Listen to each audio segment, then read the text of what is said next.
Hello and welcome to Asia in Depth. I'm Matt Schiavenza. The actor Kal Penn has enjoyed one of the most unusual careers in recent Hollywood history. Born in New Jersey to Indian immigrant parents, Penn achieved mainstream success in the 2004 cult classic Harold and Kumar Go to White Castle. Additional roles in film and television soon followed. Then, in 2009, Penn stepped aside from acting in order to work for 2 years in the Obama administration as a liaison to young Asian Americans. In the years since, Penn has resumed his acting career, but he has maintained a voice in public life. In his recently published memoir, You Can't Be Serious, Penn wrote about his early struggles to gain a foothold in Hollywood, his embarrassing first encounter with Barack Obama, and his recent engagement. He recounted these stories and more in a conversation with journalist Melanie Lawson at Asia Society, Texas. Describe some of the things that you had to put up with, including bullying every day. Sure. Well, the bullying thing is funny. Well, it's not funny. It's actually like a really dire part of the book where I'm like, when I remember writing those chapters, and the book overall is light and conversational, and I was just telling my editor, some of these stories about middle school I've told over beers so many times. They're really funny. I'll send them to you. And as soon as I put them on paper and I sent them off to her, she was like, these are super dark stories. Where's the funny? And I was like, yeah, I don't know what happened. Like, I just went to a really dark place. So to your point, yeah, I think, I grew up in the late 80s, early 90s in New Jersey, and we were a suburb of New York City. So I like to say it was a predominantly white town, but it was also diverse in the whiteness, which meant that, a lot of my classmates spoke another language at home. There was a sizable Jewish population in the town. A lot of kids' grandparents lived with them, so they would speak Italian at home or Polish, or in our case, Gujarati. Other kids spoke Hindi or Korean, but there was still that element of othering that I think especially happens to kids of Asian immigrants, where this idea that you're a perpetual foreigner, right? So I remember some of the first times I noticed even that connection with, by 2022 standards, it's called bullying. Back then it was just called middle school. Or Tuesday. Or Tuesday, right, exactly, yeah. Exactly. But that difference between getting made fun of versus getting made fun of with an ethnic or racial or gender context. And those are sort of very different things, because it's the idea that people are focusing on your identity in a way that you may not be focusing in your own life. And I felt like I talk about this in some of the earlier chapters, especially leading into college, where, there was bullying in middle school that I remember when we would get kind of, beat up on the school bus. And kids would recite quotes from The Simpsons. They would recite Apu quotes from The Simpsons. And I was like very confused, because I'm like, that's a funny cartoon. That was your big takeaway from the cartoon, was the character of Apu. And then by the time I got to college and wanting to be an artist, realizing that there was also an equal amount of that kind of pressure from the South Asian community, where they would say things like, you're like a rotten banana. You're brown on the outside, but white on the inside. Like, not the best uncle joke, right? Yeah. Like, the uncle could have done better. But the idea that by virtue of pursuing the arts, I was somehow less Asian or less Indian than my peers. And this wasn't coming from the parents' generation. This was coming from my generation. All of which is to say, identity can be such a funny thing, especially when we're younger.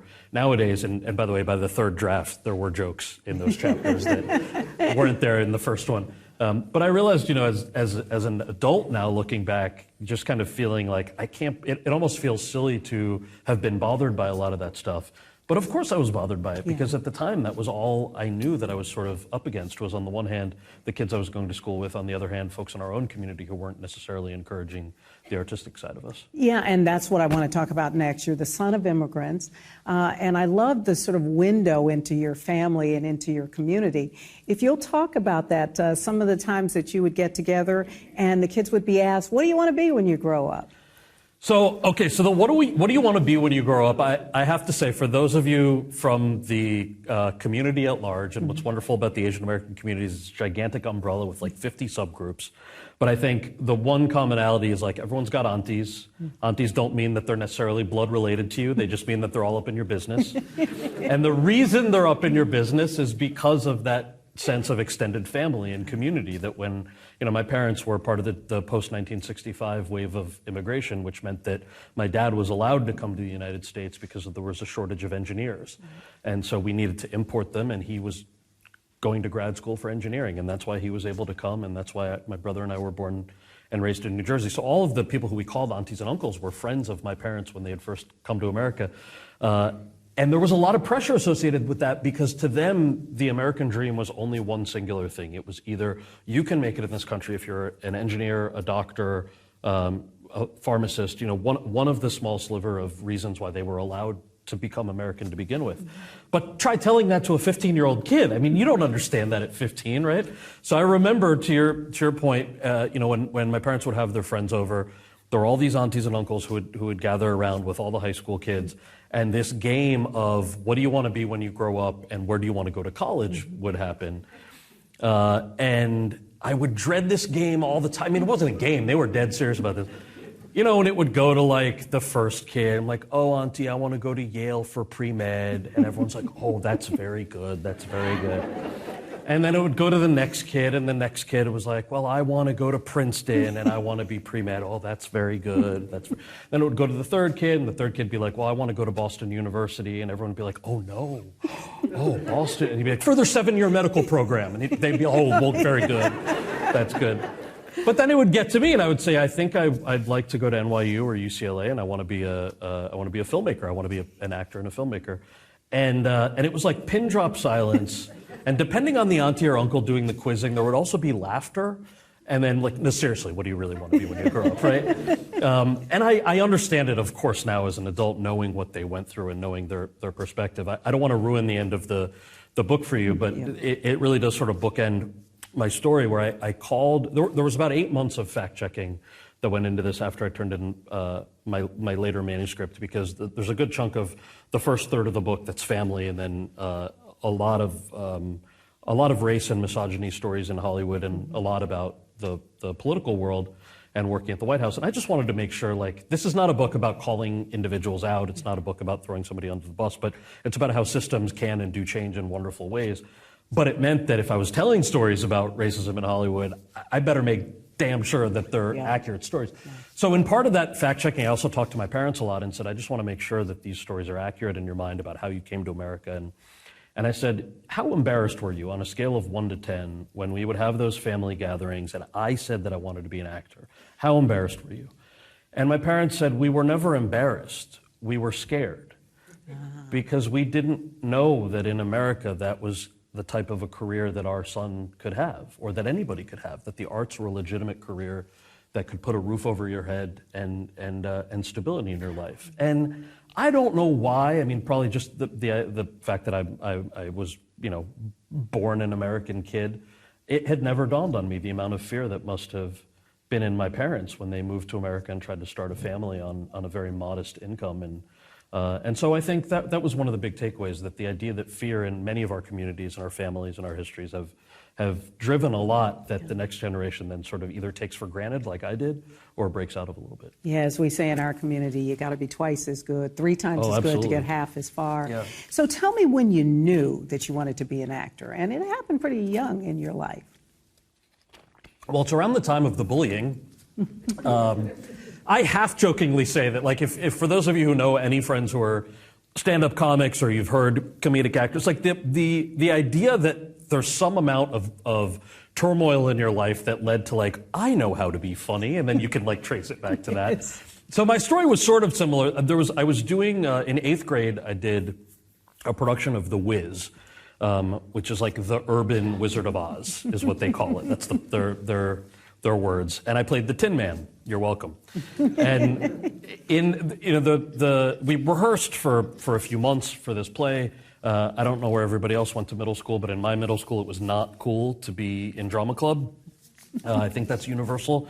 So on the late bus that we would take home after rehearsal, the only other kids on that late bus were the soccer players, and they would torment us every day. So you had to love doing the school play in order to be in drama club, because you knew you were getting tormented. And right before the play went up, our director said, hey, great news, kids.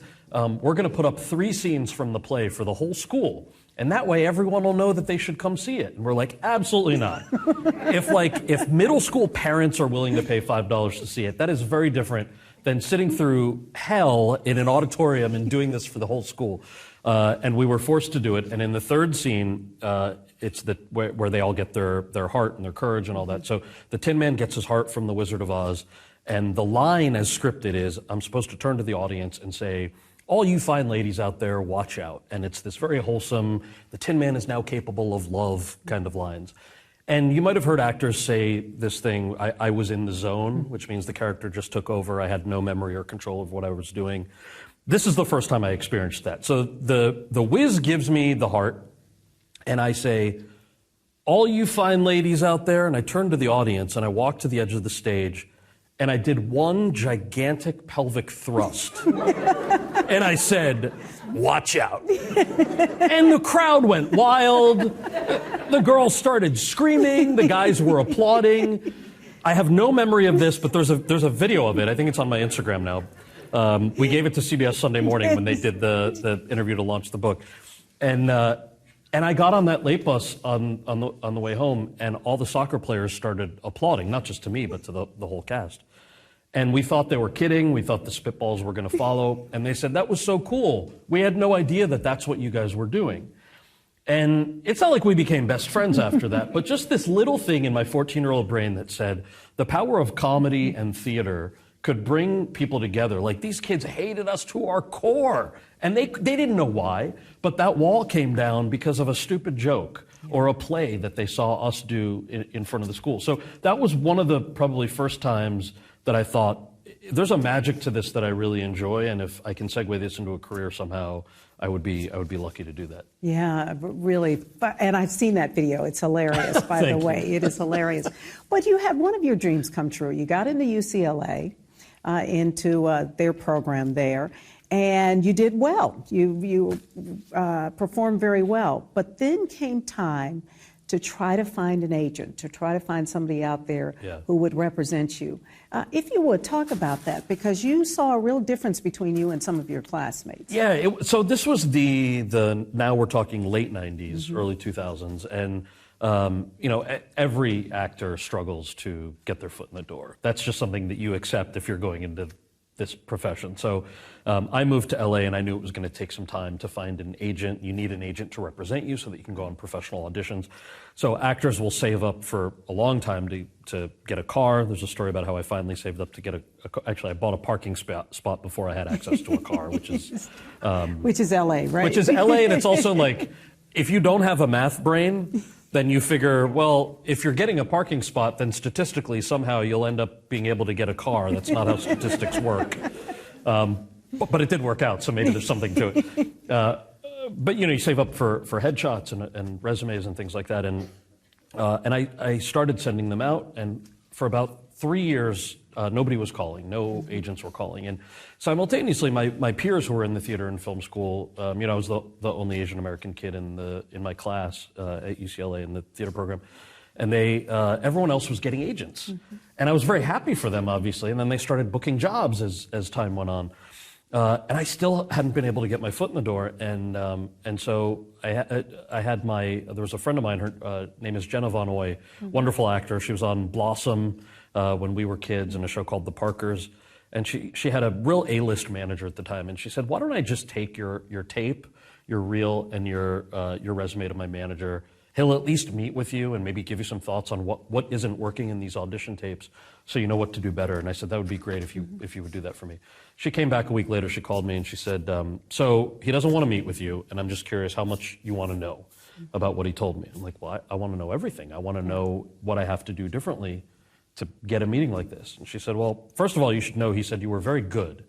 He said you were very talented, and he doesn't just say that, and so you should know that he probably meant it. I'm like, wow, well, okay, what's the but? I feel like there's a huge but here if he didn't want to meet with me. And she said, his belief is that somebody who looks like you is never going to work in Hollywood consistently enough for it to be worth the commission that he would collect from your employment. Managers and agents typically make about 10% of your income. And she said, so he just doesn't want to meet with you because he doesn't want to waste either of your time. And I thought, oh, okay, so it's not that I could do anything differently in this audition tape. My barrier to entry is my ethnicity. It's what I look like. And it's very different than every actor will expect and prepare for the rejection based on either A, you're not good enough, or you're too tall, you're too short, too fat, too skinny, you're too something for the casting directors. That's all fair. That's what you sign up for. What I wasn't prepared for was not having the luxury to be too tall or too short or too fat or too skinny, right? Where you're just too ethnic, period, end of story, sorry, do something else with your life. And so there was a lot of soul searching that I was doing, but also not wanting to take no for an answer, figuring out what's the way around that to get your foot in the door. And did that just cut you to the quick when you heard that? In a sense, I mean, there was an element of rage. We were talking backstage about coalition building and intersectionality, which we didn't call intersectionality then, but there's a word for it now. I remember going to around the same time at UCLA. There was a talk like this actually with the woman who was the guest was I believe, and this is the one thing I couldn't fact check in the book. It drove me crazy. I couldn't find her name, but I recall that she was the only black woman on network television at the time on a network TV show. And the moderator asked her, how do you deal with typecasting and how do you deal with rejection? And up until this point, it was just pure rage for me. When I would get phone calls like that, and they were regular, right. It would just be pure 20-year-old rage. And she said, well, I make it so that if they're rejecting me, and of course many people will reject me because I'm a black woman, I know that they know why they're rejecting me. So she said, I'm a classically trained actor. I think she had her MFA from Yale. Incredible at Shakespeare. She knew, to your point, like she knew, I think she said something like, I know I have to work 1,000 times harder just to get my foot in the door. And I'm going to do everything I can do and to make them know that I was the best person for the job. And I thought so she's accepted that she knows that she's going to have to work that hard, right? And I didn't think I was deserving of being handed anything. But it was very sobering to be like, oh, that is the reality. And I guess my choice is I can continue to waste my energy on anger, or I can try to figure out some creative ways of getting my foot in the door, sort of like she had, and she was very, very successful at it. So I was very thankful for her advice in going to that panel that day. For her honesty. Yeah.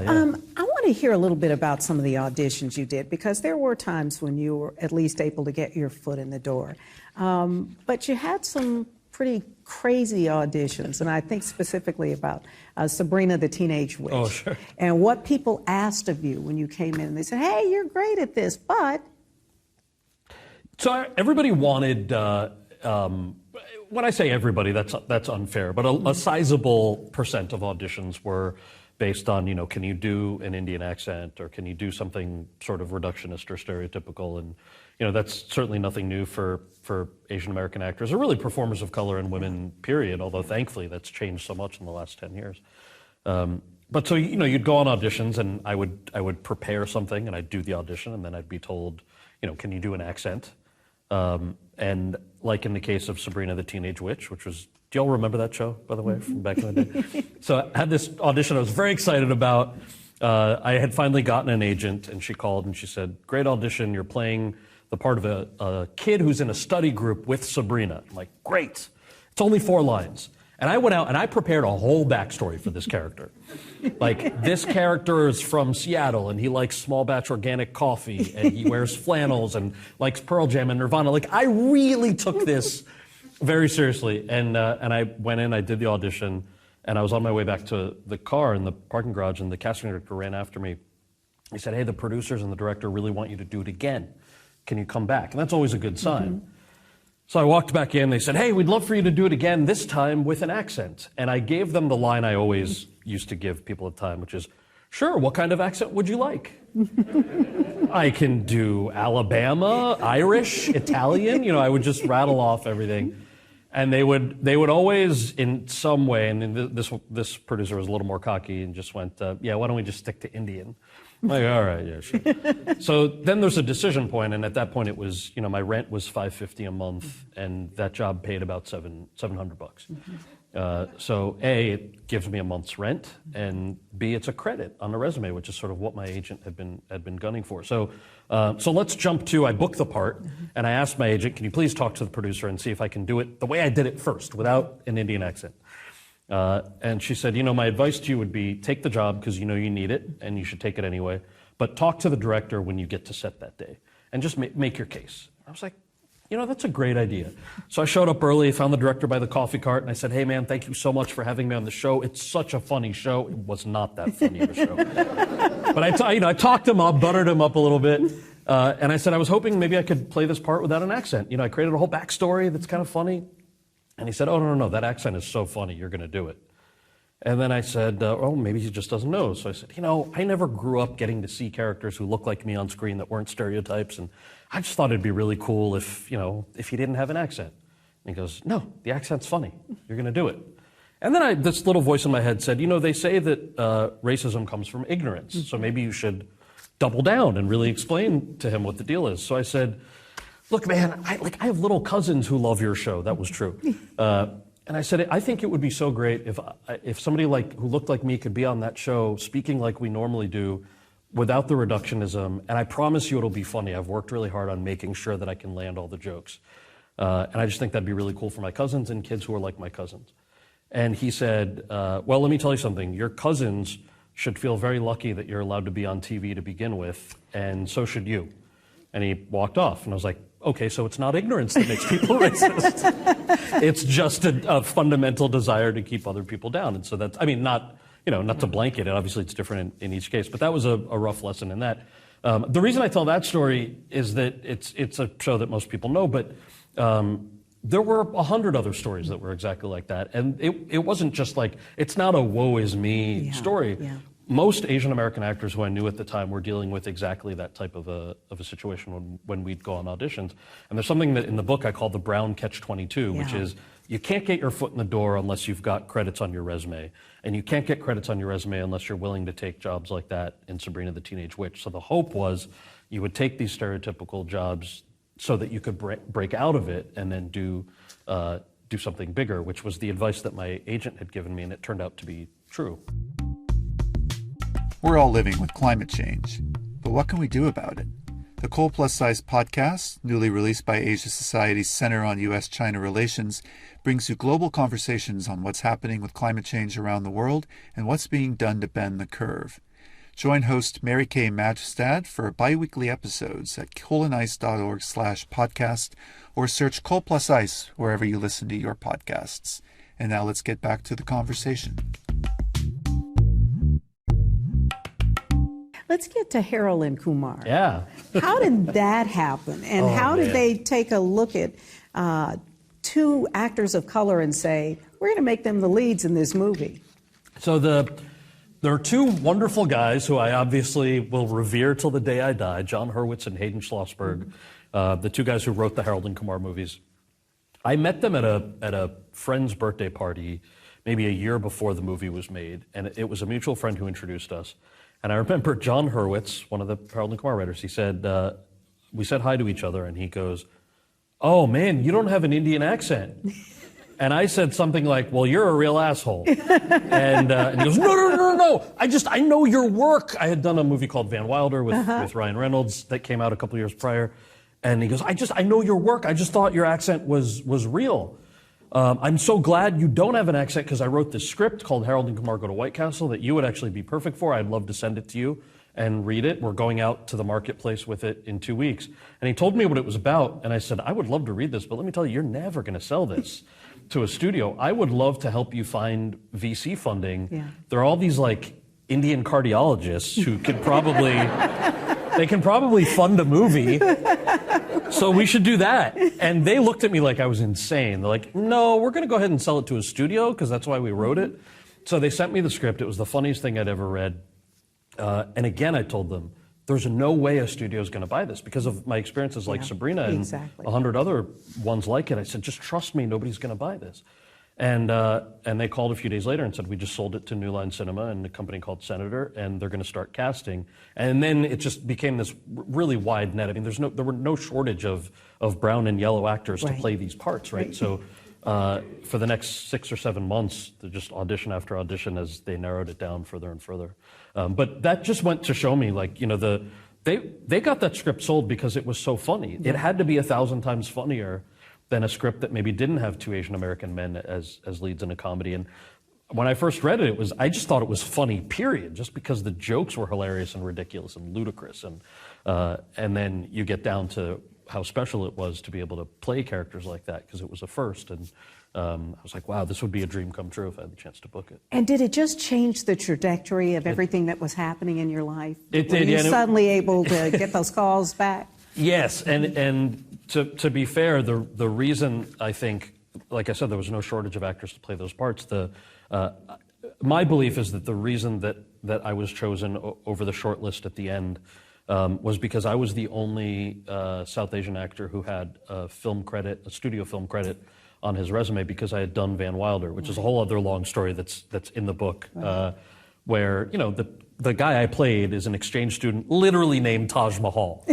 So it's he was the Long Duck Dong of that era, and reluctantly took that part with the hopes that it could lead to something. And I think because the other guys who were just as talented, who could have played Kumar, didn't have a film credit, the studio kind of felt, well, it's less risky to go with the guy who's already got a film credit, right? So that's how I got the chance to play Kumar. Yes, I worked my butt off. I'm very proud of the audition I gave. But there's the business and race intersection that I can't really ignore in how I got the part. So the Brown Catch-22 really worked for you in that particular It did. case. That was the moment that I felt that I legitimately was able to break out of the Brown Catch-22. Yeah, that's amazing.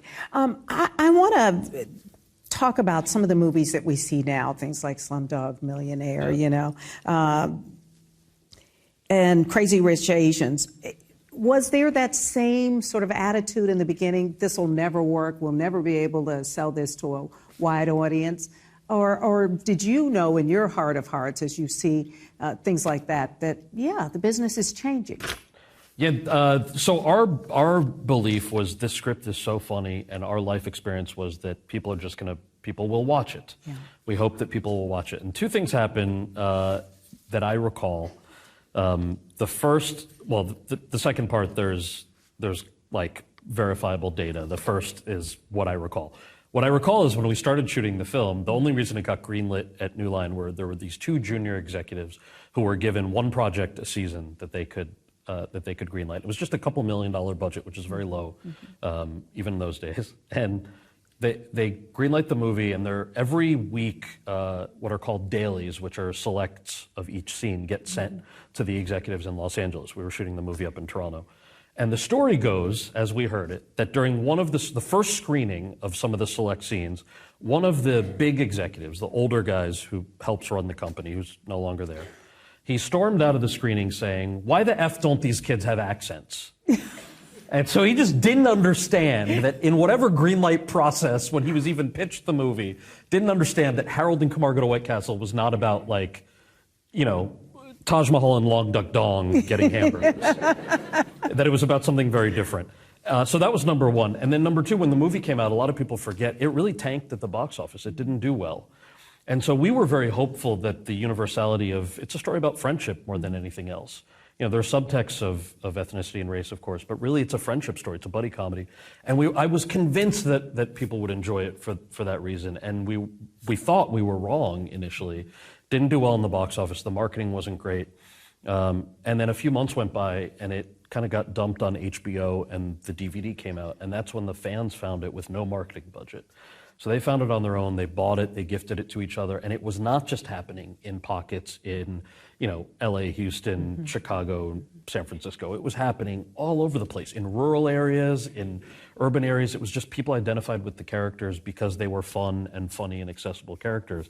And that was for us, the big thing of like, thank God, this is what we were hoping for, that right. It kind of shook up the relatively archaic at that point business model that said, these people can never open a movie or never sell a movie, and we didn't prove that wrong. The audience proved that wrong. Now, I know that you're modest enough, so you probably don't want to admit to this, but do you think you helped kick open doors for, some of the actors and actresses we see now of color? I'm so glad when I turned, I was flipping through between channels and streaming the other day. I'm like, all right, so Mindy Kaling is producing 3 shows. Yes. Priyanka Chopra and then The Chair on Netflix. And like, there's just no shortage of any of those. And then I opened my Instagram and it's like, there's this awesome, I don't know if you saw that there's an SNL sketch from like maybe a month and a half ago about like congratulating each other for being the first Asian American and then fill in the blank for like the first Asian American gay person from this zip code who lives who did this thing. And it's like, it's funny that we've been able to evolve, you know, that much as a community. But I feel like the people who opened those doors for me are people who didn't have the chance to become household names because of a lack of opportunity.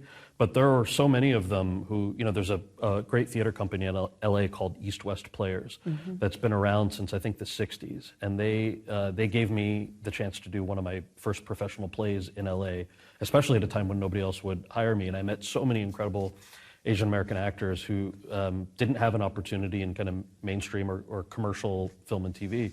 There are folks who we do know, like Ajay Naidu or Sarita Chowdhury, or you know, tons of folks like that. But those are the people who I think of when I think of how blessed I am to have the opportunities that I had. I think of the things that they went through so that I could stand on their shoulders. And so that's kind of how I look at it. And I'm not trying to be falsely humble here. The changing technology has just like opened the doors to diverse content in wonderful ways for both content creators and for audiences, I think. Well, I got to get you to the next phase of your life. So Sure. you get to House. You know, here's this great TV show. You got a diverse crew there, really popular. Life is going great. And then you decide, I'm going to jump into politics. Yeah. So how does that happen? How do you go from, and I know you're going to yell at me because you hear this all the time, but how do you go from the White Castle to the White House, you know? I won't yell at you. I won't yell at you. The Andrew Yang poster's not still above me, is it? Okay, good. I was working on House at the time, and Olivia Wilde, who's a wonderful actor-director, she knocked on my dressing room door one day and said, hey, I have a +1 for a Barack Obama campaign event. This was in October of 2007, so just for context, everybody thought, nobody could pronounce Obama's name correctly. Not by choice. Now they do it by choice, but at the time they just didn't know how. And he was down 30 points in the polls before the Iowa caucuses coming out of that summer. So she knocks on my dressing room door, says there's a +1 for this recruitment event where he's going to ask young artists to help him campaign in the first primary states. You want to come? And I was like, nah, I'm good. And she goes, well, I saw you reading his book. I'm like, well, yeah, I mean, it was a good book. It doesn't mean I want to go to a campaign event. And then I think she said something like, well, it's open bar. And I was like, sweet, what time are we going? And I said to myself, you know, having no desire to get recruited for a campaign, I thought, well, I know it's going to be a room of artists who he's reaching out to. So I'm going to go on his campaign website and read policy so that I could ask a question that nobody else is going to ask. So I was reading about climate change, and there's a section on there where he talks about investing in corn to turn into ethanol for fuel. So it's a biofuels thing. And I remember, this will give you a little opening into what a nerd I am. I remembered an article that I had read around the same time in Foreign Affairs magazine, the big nerdy thick blue thing that comes out every 2 months. And that article said that if you grow corn for industrial production, it could drive up the price of corn for people in developing countries because the marketplace doesn't differentiate between corn for consumption, human consumption, and corn for industrial production. So that could ultimately be a bad thing. So I was like, boom, there's my smarty pants question. It's going to be all actors who are asking about arts funding, and I'm going to ask this. So Obama's very gracious, small room of maybe 50 or 60 people, and he's making the rounds, and he comes over to Olivia and I said, Senator, I actually have a question for you about biofuels. And he's like, oh, okay, what's the biofuels question? I said, well, you know, I read your website, you're investing in corn to turn into ethanol. Isn't that just going to raise the price of corn for people in developing countries? And he kind of gives me a smirk that everybody knows now, whether you're an Obama fan or not, you know this smirk. And he goes, well, I got to tell you, I read that article in Foreign Affairs too. And if you read my website carefully, you would have seen that I am proposing investing in corn-based ethanol as a bridge to cellulosic ethanol so that you can make fuel one day from things like your grass clippings and raking the leaves in your yard. And he smiles at me and he walks to the next person. And Olivia is like, you just got schooled by Barack Obama. And I don't know at what point I thought that, like, my hubris, I don't know when I thought that I might know more than somebody who sits on the Foreign Relations Committee. But both Olivia and I signed up to volunteer for then Senator Obama that night. And what followed was about a year, little more than a year of campaigning. I had the chance to go to 26 states as his campaign kept growing and there were more responsibilities. I mostly did outreach to young people, the arts community, and Asian Americans and Pacific Islanders. And then there was a chance to serve in the administration. So well, and I'm going to fast forward to that Sure, chance yeah. to serve in the administration. So you decide to apply to work there in the administration. And I love this story about Michelle Obama kind of clowning you too. She really put you out there. So talk a little bit about what happened and why she looked at you like, are you serious? Sure. How are we on time? Because there are two versions of this story. Yes. Why don't we? Okay, I'm getting the big five over here. And by the way, I want to make sure you guys get time for questions. So why don't you give me the shorter version? All right, I'll give you the shorter Okay. version. The longer one's in the audiobook or in there. But the shorter one's still good. So I had applied for the White House job. At the end of the campaign, the campaign sent a link to anyone who had been a staffer that said, if you'd like to work for the incoming administration, you can upload your resume to a website called change.gov. And so I very quietly filled out a CV. Actors don't have traditional CVs, so I made one. And I submitted it saying I'd like to be considered for a job as a White House aide. And I only told my manager, my acting manager, who I describe, I think accurately as every character from HBO's Entourage in one person. So he's like the most ridiculous human you've ever met with a heart of gold. Like he's a lion, but he's sweet. He's exactly who you want in your corner if you're an actor, especially an actor of color. And so I told him, and he goes, okay, so you're just going to, are you done acting? I'm like, no. This would be a sabbatical. If I get the chance to serve in the Obama White House, I'll take a year off, and then I'll go serve my country, and then I'll come back to acting. And that was kind of the end of the conversation. It's like, okay, you're not going to do that, but okay. So cut to inauguration. I was asked to be part of the Obama's inaugural concert on the steps of the Lincoln Memorial. One of the perks of that was backstage you could bring your family and a couple of friends to say hi to the incoming first family at the end of the show. So we're backstage.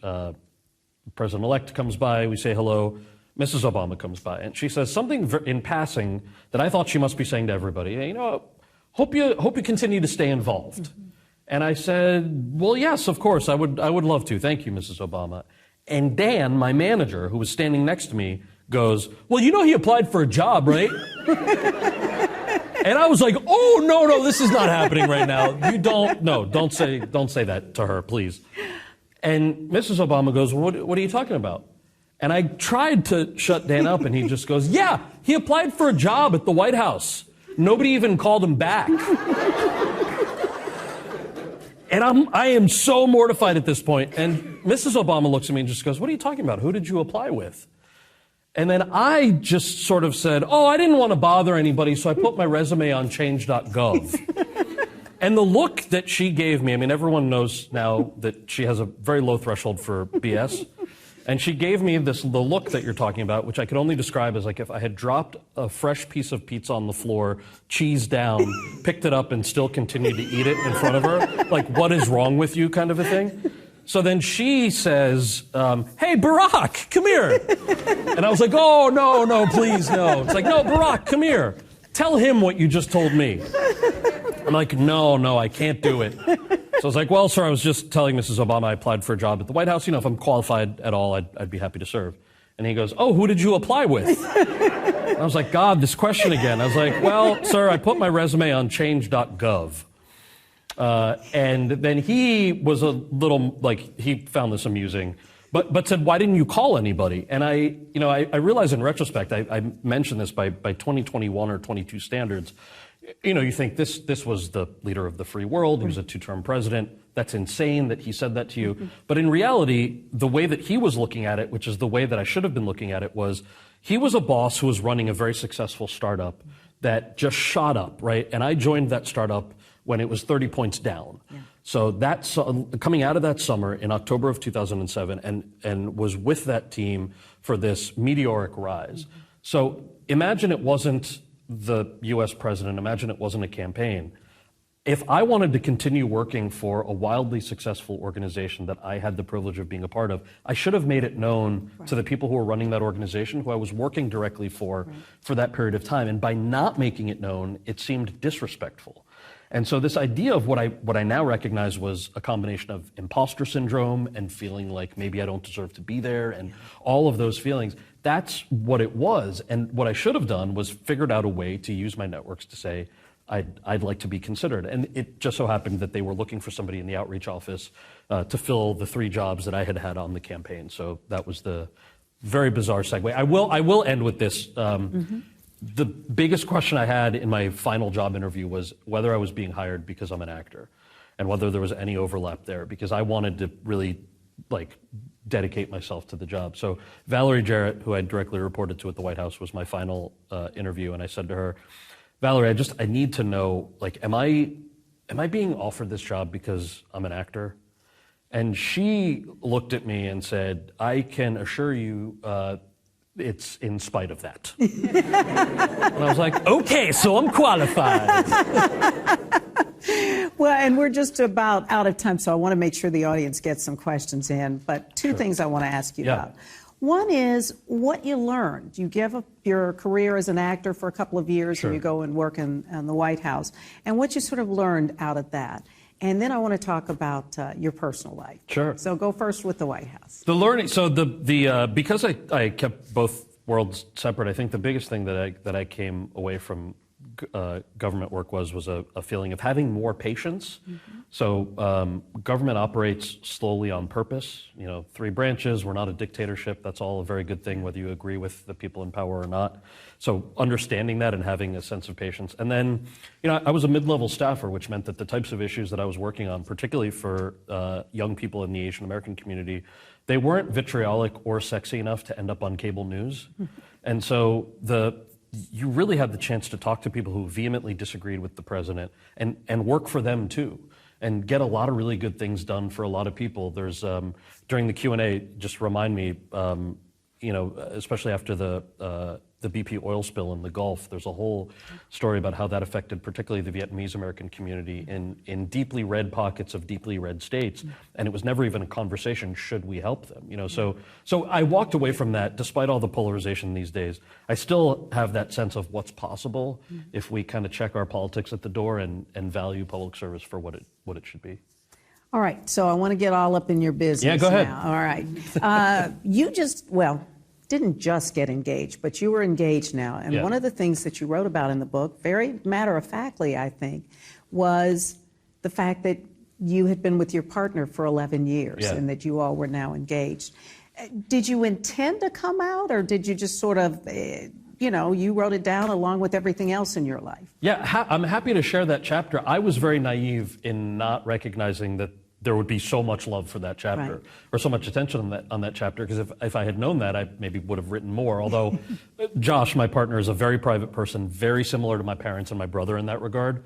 So I don't think he would have let me write more than is in there. But that chapter, chapter 18, the reason I was surprised that it got so much love and attention was it's the easiest chapter in the book to write, because every other chapter in that book was based on research or based on things like race and misogyny in Hollywood, or what's it like working on an executive order for the President of the United States. And then that one chapter is like a shitty third date with the person who you ended up being engaged to, right? It was meant to be a fun palate cleansing chapter. And the reason that I hadn't kind of publicly shared stories like that is because Josh is a very private person and would prefer, he like my parents and my brother actually, whenever they come to movie premieres, they do this thing where you pull up and there's always a red carpet that everybody thinks is there because you're special. It's actually there because you need to sell your movie. So there's reporters stand on one side, you're supposed to look good and say the right things, and then they sell advertising space and magazines and TV shows. And so my parents and my brother and Josh are always like, cool, well, we'll hop out, grab the popcorn, go through the side entrance, and we'll see you inside. I'm like, can we do one picture on the red carpet? Like, absolutely not. We'll see you inside. Go do your thing, though. Have fun. So for that reason, I wanted to respect their privacy, and it's also one of the reasons there was 8 months of fact checking for a lot of the family stories too. But I'm so glad that that people were interested in the chapter, and that I could share that with them. We're not engaged yet. If there are any Indian aunties, I'm sorry it's taking so long. It's the biggest Indian auntie question is, why have you been engaged for 2.5 years and not married yet? And I'm just going to credit the pandemic for now, because we'd like to wait until it's a little safer to get married. Which brings me back to your parents. How did you tell them? I mean, what was their reaction when you came out to them? Oh, I think it's another one of the reasons that this is not a coming out book is mostly because it's a book about how systems change. Right. But in my case, I'm really blessed that my parents have been wonderful about a lot of things. I only half jokingly say, if you tell any Indian person that you're going to be an actor, that conversation is harder than any other conversation that you will ever have about anything else in your life. And that's true. But also we grew up outside of New York City. My dad worked in New York for 45 years. And so thankfully, they've been great. That'll do it for today's episode of Asia in Depth. You can subscribe to this podcast on Spotify, Apple, and YouTube, and follow our show page at asiasociety.org/podcast. And, as always, keep up with everything going on in our world by following us on Facebook, Twitter, and Instagram at Asia Society. I'm Matt Schiavenza. See you next time.